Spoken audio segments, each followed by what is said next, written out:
আসসালামু আলাইকুম। জয় বাংলা সৈনিক ভাই বোনরা কেমন আছেন? আশা করি ভালো আছেন।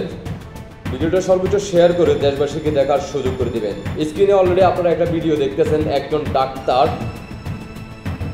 গতকালকে যে কালামাগুর হাসনাত আবদুল্লার গাজীপুরের ঘটনাকে কেন্দ্র করে এই ডাক্তার বাবুর উপরে এই মুহূর্তে চলতেছে। আপনারা স্ক্রিনে অলরেডি ভিডিওটা দেখতেছেন। তার পরিচয়টা আমরা একটু জেনে আসি। যে মানুষটাকে দেখতে পারতেছেন তিনি একজন ডাক্তার এবং একটি মেডিকেল কলেজের অধ্যক্ষ। আজকে ডাক্তাররাও এই 5 আগস্টের পর থেকে ডক্টর সুধী ইউনূস রাজাকার বংশধরের হাতে নিরাপদ নয়।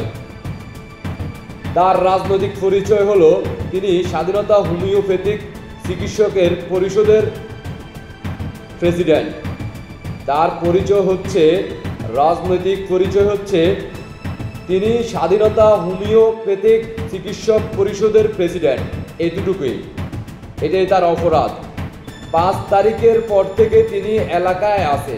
আসুন আমরা জেনে আসি এই ভদ্রলোকের স্ক্রিনে যে আপনারা যে ভিডিও ফুটেজটা দেখতেছেন তার ডিটেলসটা আমরা জেনে আসি।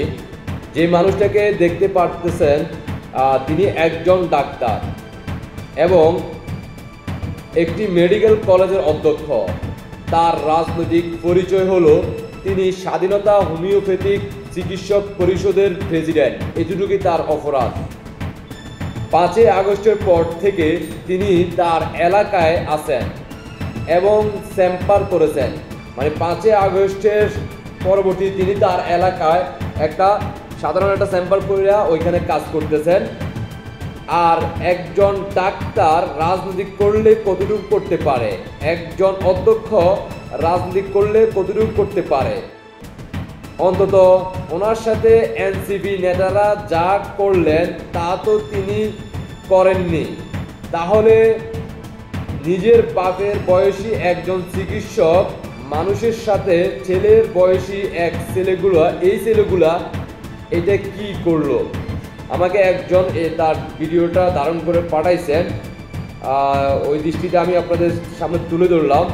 রাজনীতি করতে হলে আগে আপনাকে মানুষ হতে হবে। মানুষের জন্য কোনো রাজনীতি আসেনি। গাজীপুরে যারা আছেন আপনারা আজকে দিনে শপথ নেন, এই ঘটনার কোনো বিচার দরকার নাই। বিচার আমাদের করতে হবে। আমাদের একজনেরও যদি বেঁচে থাকি এই ঘটনার প্রতিশোধ নিতে হবে। তিনি একজন সাধারণ মানুষ। তিনিও হয়তো বা ডাক্তারের সাথে ডাক্তারের যে কোনো একটা উনি পরিচয়টা গোপন রাখতে বলছেন। তিনিও সাধারণ একজন ডাক্তার। তিনি তার বিষয় জানেন এবং কি তিনি কোনো ধরনের রাজনৈতিকভাবে তিনি জড়িত না। জাস্ট ওনার ওইটাই তার অপরাধ। তিনি একজন হোমিওপ্যাথিক চিকিৎসকের পরিষদের প্রেসিডেন্ট ছিলেন। এটাই তার অপরাধ ছিল। আর হাসনাত আবদুল্লার এই মিথ্যা গুজব, গতকালকে যে গাজীপুরে যে ঘটনাটা ছিল একদিন আগে, ওই ঘটনাকে কেন্দ্র করে তার উপরে এভাবে হামলা তারা চালায় স্থানীয়ভাবে। আর তিনি 5 আগস্টের পরে তার এলাকায় একটা স্যাম্পার দেন ব্যক্তিগত মানুষের চিকিৎসা করার জন্য। একজন বাপের বয়সী তিনি একজন ডাক্তার এভাবে জনসম্মুখে পাকিস্তানিপন্থী আর রাজাকার সন্তানরা এভাবে তাদের উপরে এই ডাক্তার বৃদ্ধ বাপের বয়স্ক যে লোকটি আছেন আপনারা ইতিমধ্যে দেখতেছেন স্ক্রিনে। তো গাজীপুরবাসী এবং কি দেশবাসীর জন্য একটা শিক্ষা।